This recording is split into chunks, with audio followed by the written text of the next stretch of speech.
Fale comigo, a casa de Obed-edom. Vamos ver 2 Samuel capítulo 6, versículo 10 ao 12. A casa de Obed-edom. Vamos lá. Vamos ler juntos, irmãos? Vamos lá, todo mundo lendo comigo. Por isso, ele desistiu de levar a arca do Senhor para a cidade de Davi. Em vez disso, levou-a para a casa de Obed-edom de Gate.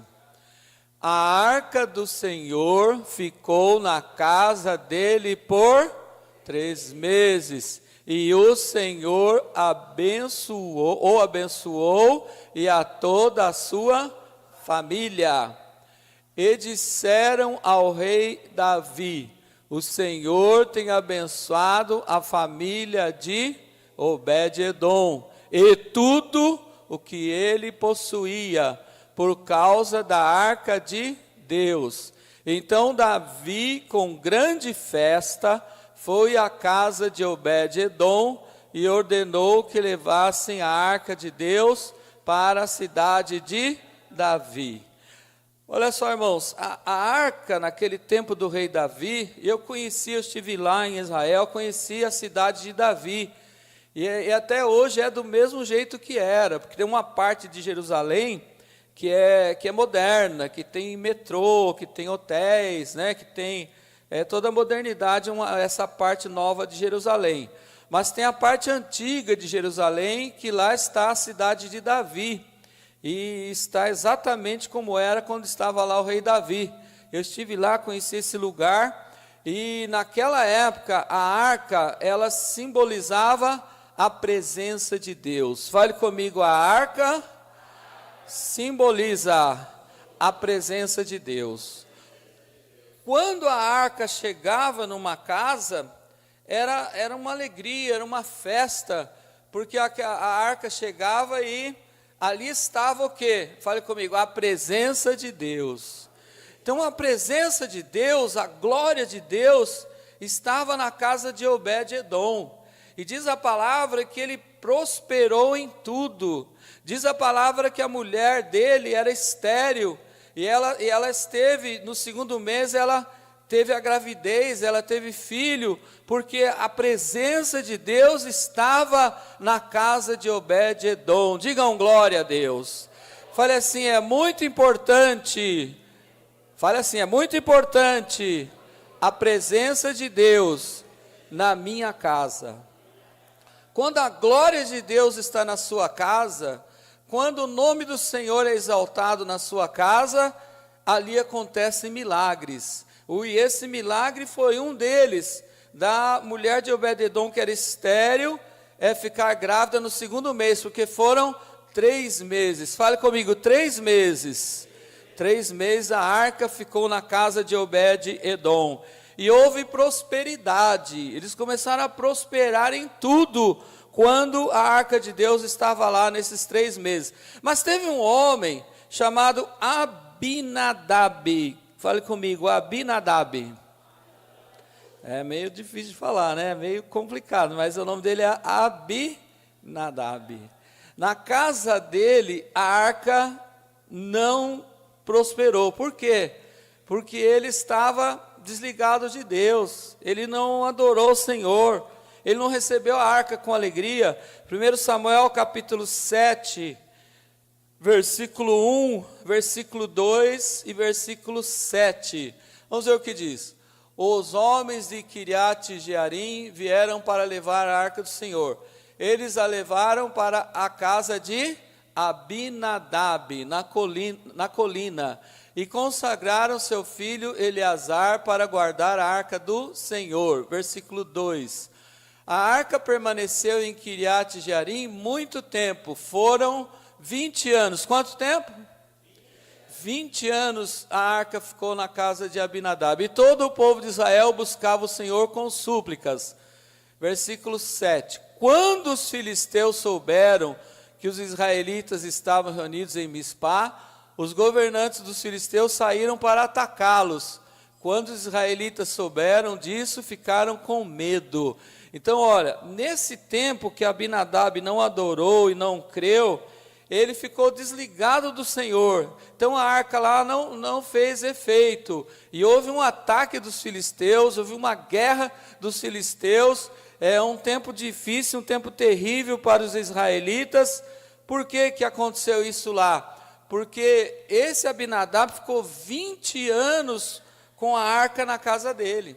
Aí o rei Davi, ele não adorou o Senhor, não louvou o Senhor, ele ficou frio ali com aquela arca, 20 anos. Aí o rei Davi pegou aquela arca e mandou levar para a casa de Obed-edom.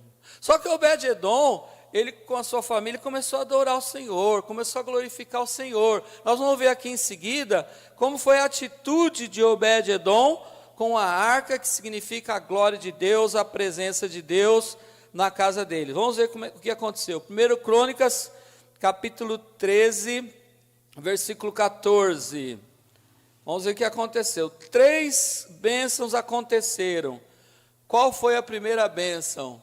Fale comigo, prosperidade. A arca de Deus ficou na casa dele por 3 meses. E o Senhor abençoou sua família e tudo o que possuía. Então, Deus abençoou a família de Obed-edom e abençoou tudo que eles tinham. Plantações, o gado, e a vaca que dava muitos litros de leite por semana, por dia. Enfim, tudo foi prosperado na casa de Obed-edom nesses 3 meses. Por quê? Porque eles estavam com a arca da aliança, com a presença de Deus, mas eles estavam adorando ao Senhor. Deus abençoou a família e tudo que possuíam. Então, fale comigo, a família e prosperidade. A mulher dele gerou filhos, a família dele prosperou, porque eles começaram a adorar o Senhor. Então, a primeira bênção na casa de Obed-edom foi prosperidade. A segunda bênção foi serviço. Fale comigo, serviço.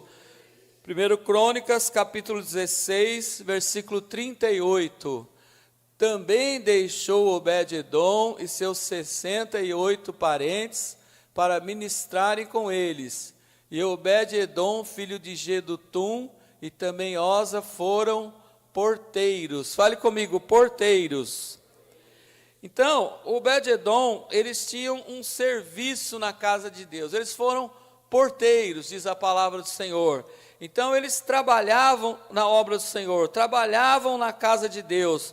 Quando a família tem a glória de Deus na sua casa, e a família serve ao Senhor, na casa do Senhor, quando a família fala, eu quero, por exemplo, fazer um culto na minha casa, eu quero servir ao Senhor, então isso acontece quando a glória de Deus está na casa da pessoa, e a bênção de Deus aumenta naquela casa, naquela família, porque eles tinham serviço. Ali fala porteiros, mas eles tinham diversos serviços, toda a família servia ao Senhor. Então, primeira coisa, a primeira bênção foi prosperidade, a segunda bênção foi serviço, e a terceira bênção, fale comigo, adoração.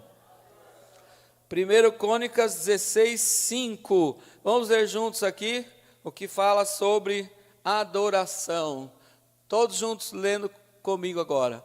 Vamos lá. Desses, Asaf era o chefe. Zacarias vinha em seguida. E depois Jeiel, Semiramote, Jeiel, Matitias, Eliabe, Benaia, Obed-edom e Jeiel. Eles deviam tocar lira e harpa, enquanto Asaf tocava os símbolos. Olha só, eles deviam tocar lira e harpa, enquanto Asaf tocava os símbolos. Eles adoravam ao Senhor. Fale comigo, adoração. Então eles tocavam instrumentos, eles serviam a Deus, eles adoravam o Senhor na casa do Senhor. Então eles tinham um serviço na igreja, eles tinham adoração na igreja, mas eles tinham a arca na casa, eles tinham a glória do Senhor na casa deles, eles tinham a presença de Deus na casa deles, eles tinham aquele culto da família, aquele culto no lar. Irmãos, é muito importante nós olharmos para a igreja primitiva. A igreja primitiva fala que todos os dias, no templo e nas casas, eles não cessavam de anunciar a Jesus Cristo. Então, quando nós olhamos hoje nós vemos aqui, alguém vai falar assim: pastor, a vida aqui em São Paulo é muito corrida, como é que a gente vai ter tempo de fazer um culto na casa, um culto no lar? Como nós vamos ter tempo? Olha, irmãos, existe um ditado que a pessoa que faz o tempo dela. Fala assim comigo: cada um faz o seu tempo. Tem pessoas que preferem usar o seu tempo para assistir um filme, para assistir uma novela, para assistir um jornal na televisão. Outros preferem usar o seu tempo para ficar olhando na internet, horas e horas na internet. Então as pessoas usam o seu tempo como elas querem usar. Então qual é a nossa, vamos dizer assim, a nossa orientação? Qual é o nosso objetivo para que a glória de Deus, como se fosse a arca de Deus chegando, seja brilhante, seja forte nas casas dos irmãos? Qual é a nossa orientação? Vamos tirar 10 minutinhos, né, daquela TV, vamos tirar mais 10 minutinhos da internet. 10 mais 10 minutos são quantos? Quanto que é 10 mais 10 minutos? 20. Eu vou fazer o meu tempo, bispo, eu vou organizar, vou administrar o tempo na minha casa, porque quem administra o tempo na sua casa é você, é o pai, é a mãe, em comunhão com seus filhos, né? Isso aqui é melhor, filho, isso aqui é melhor, filha. Quem sabe a gente tira 10 minutinhos seu ali, 10 minutinhos aqui, e a gente separa para orar ao Senhor, ler a palavra, né, cantar um cântico, uns 20 minutinhos, dá para fazer.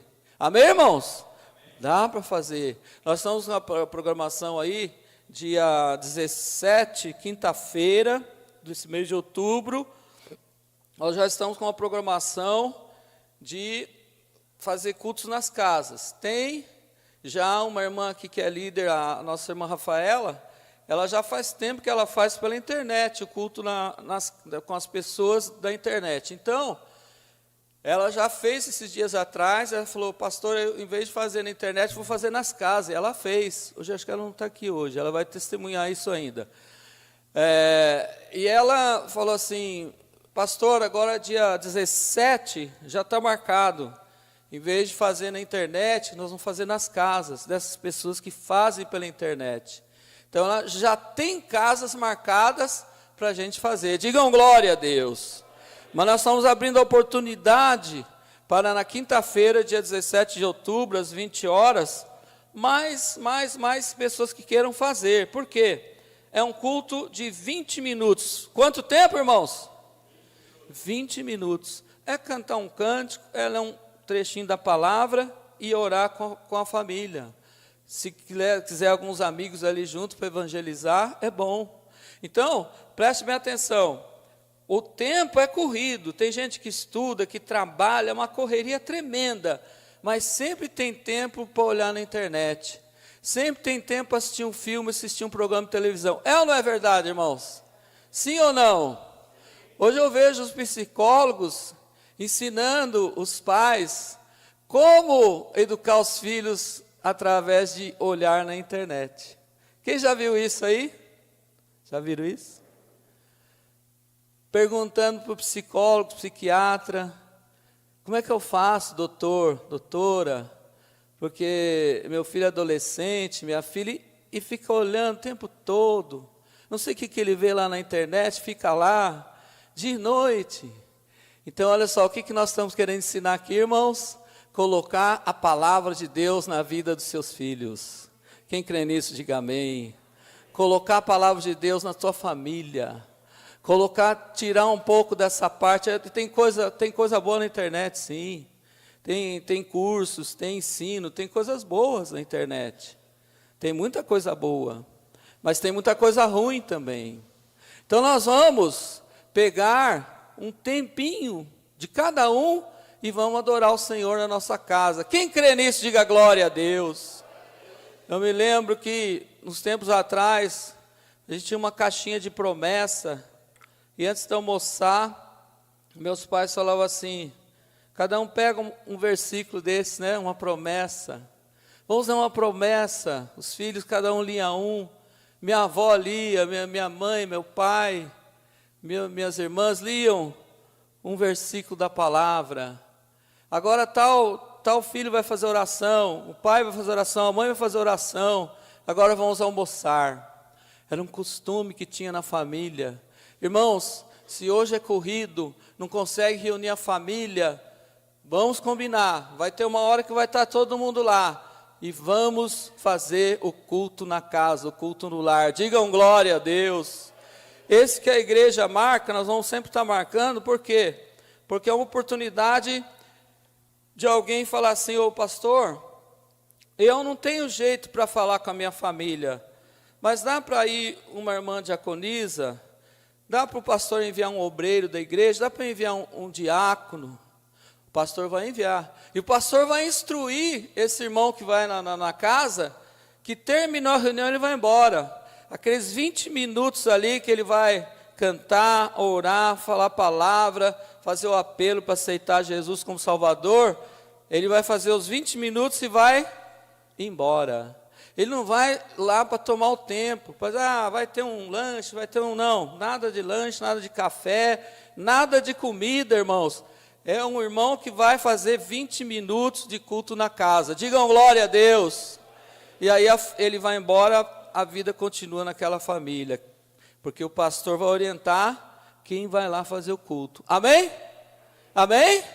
Então não precisa ficar preocupado. Pastor, mas vai vir alguém aqui, vai sentar, vai querer tocar violão, vai querer tomar café, vai querer ficar aqui até meia-noite na minha casa, tem que trabalhar amanhã cedo, né? Não é assim mesmo? Tem que levantar cedo amanhã. Não é isso? Aquela preocupação. Não, nada disso. Vai só ler a palavra, cantar um cântico e orar pela sua família. Vai ungir a sua família com óleo. O pastor vai dar um vidrinho de óleo assim, vai ungir a porta da sua sala, que a porta da sala representa a casa toda. Ele vai ungir a porta da sala da tua casa, vai ungir toda a família com óleo, e vai buscar a presença da arca da glória de Deus na sua casa. Quem crê nisso, diga glória a Deus. Então, é isso que vai acontecer, irmãos. Um trabalho, um culto na casa bem organizado. Nós vamos passar aqui para essa outra parte, que eu me preocupo com o meu próximo. Fale comigo, eu me preocupo com o meu próximo. Nós vamos colocar ali de novo o culto do amigo, que é aquela arte lá, esse folder aí, culto do amigo, dia 20. Olha só, irmãos, fala de novo, eu me preocupo com o meu próximo. Lá em Lucas capítulo 10, do versículo 25 ao 35, Jesus falou assim, Lucas 10, do 25 ao 35, que amar a Deus sobre todas as coisas e ao próximo como a ti mesmo. Amar a Deus sobre todas as coisas. Olha lá, alguém perguntou, né? Um perito na lei perguntou para Jesus, mestre, o que eu preciso fazer para herdar a vida eterna? Aí Jesus falou para ele, está escrito na lei. Vamos lá, dali em diante, no 27. Ele respondeu, fale comigo, ame o Senhor seu Deus de todo o teu coração, de toda a tua alma, de todas as tuas forças, de todo o teu entendimento, e ame a quem? Ame também o seu próximo. O seu próximo é o seu amigo. Nós vamos ter o culto do amigo, dia 20 de outubro, no domingo. Então, você vai convidar o seu amigo. E a palavra diz: eu me preocupo com o meu próximo, eu me preocupo com o meu amigo, porque Jesus mandou eu amar o meu amigo. Mas depois ali, ele perguntou: quem é o meu próximo? Aí Jesus continuou falando, lá do 30 até o 35. Ele disse: um homem descia de Jerusalém para Jericó, e ele caiu na mão dos assaltantes. Então tiraram as roupas dele, os assaltantes, as roupas desse homem, espancaram esse homem, e ele ficou quase morto ali na estrada, todo machucado. Aí passou um sacerdote. O sacerdote, quando viu o homem, passou do outro lado, passou de longe. Aí em seguida veio também um levita. Quando o levita viu aquele homem caído, machucado, passou pelo outro lado. E veio também, fale comigo, samaritano. Forte, samaritano. Quando o samaritano estava viajando e viu aquele homem machucado, caído, ele teve piedade. E o que o samaritano fez? O 34, 35, chegou perto, enfaixou as feridas, derramou vinho e óleo, colocou ele sobre um animal e levou numa hospedaria e cuidou dele. E no 35, o que o samaritano fez?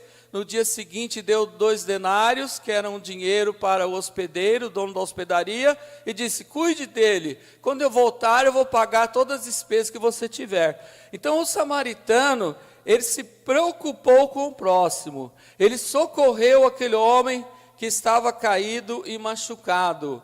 E a mensagem aqui é essa, no culto do amigo. Por que você vai convidar 3 amigos? Porque você se preocupa com o seu próximo. O que diz a palavra aqui? Como você está cuidando dos seus amigos, Deus cuida de quem cuida de pessoas. Fale comigo, Deus cuida de quem cuida de pessoas. Quando você cuida dos seus amigos, se preocupa com eles, Deus cuida de você. Então, olha só, um homem era paralítico. E a Bíblia diz lá em Marcos capítulo 2, versículo 4 e 5, Lucas capítulo 2, versículo 4 e 5, que esse homem, ele chamou outros amigos e foram lá socorrer. Lucas capítulo 2, Marcos capítulo 2, versículo 4 e 5. Marcos capítulo 2, versículo 4 e 5.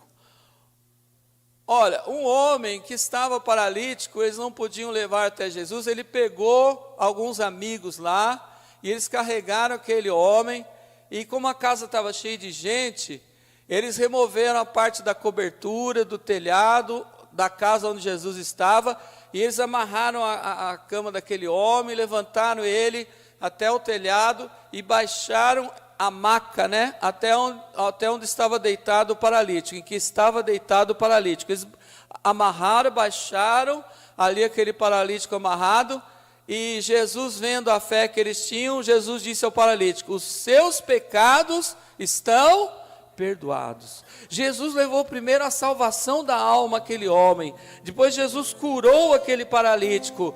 Mas por que aquele homem teve salvação? Por que ele foi para o céu? Por que ele foi salvo? Porque alguém se preocupou com ele. Alguém reuniu uns 3 ou 4 pessoas, amarraram ele na maca, levantaram ele, tiveram o maior trabalho, o maior sacrifício, porque a casa estava cheia de gente, e lá tiraram aquele telhado e desceram aquele homem amarrado até o chão, para que ele encontrasse Jesus. Olha só, preste atenção na mensagem, irmão, irmã. Quando você se preocupa com seus amigos, Deus cuida de você. Quem cuida de pessoas, Deus cuida de você. Você crê nisso? Amém? Você tem se preocupado com seus amigos?